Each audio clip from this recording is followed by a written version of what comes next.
And guys, good morning! Andito tayo ngayon sa bayan ng Kapalonga, Camarines Norte, kung saan maglalayas tayo ng konti. Tingnan natin yung mga beaches na meron sila dito ngayon. Tara!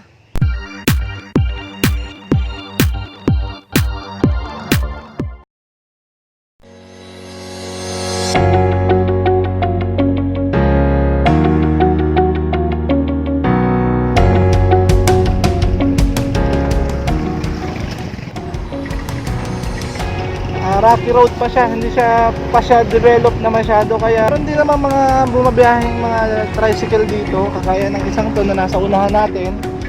Papunta rin sila sa Selfie Beach. May part naman na sementado na, kagaya nito. So develop naman siya. Maganda rin siyang puntahan kasi liblib siya, tahimik.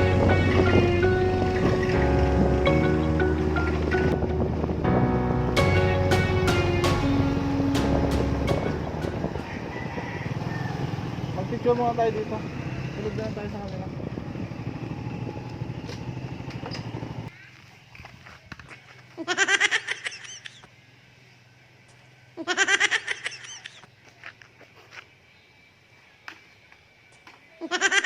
Ayan, nandito na tayo sa Selfie Beach Resort. Ayan, makikita nyo sa likod ko yung ating mga cottages. So napakaganda nila.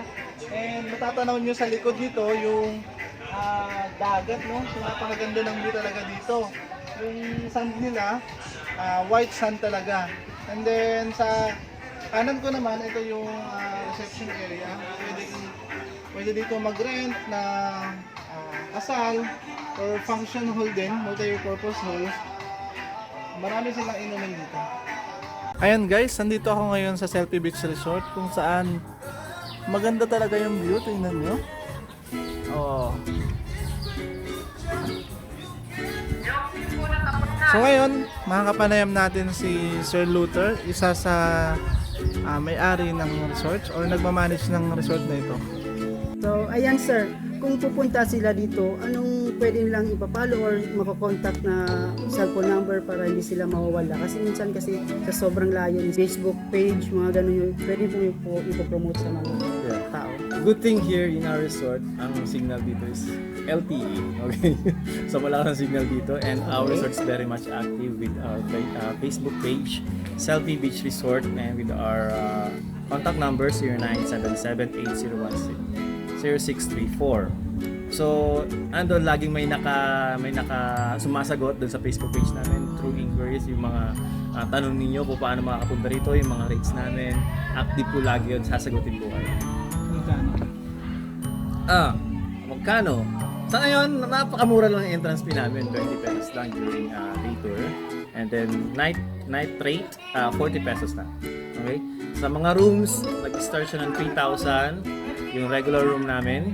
And then family house is 5,000, and then VIP room is 4,000. Soon, we will have our construction for swimming pool. So maybe before the end of the year. And definitely makakapag-enjoy na kayo. Kung maulan man sa dagat,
lahat po ng gustong pumunta, si Ma'am Janet lang po yung kontakin natin sa magpunta dito sa resort na to.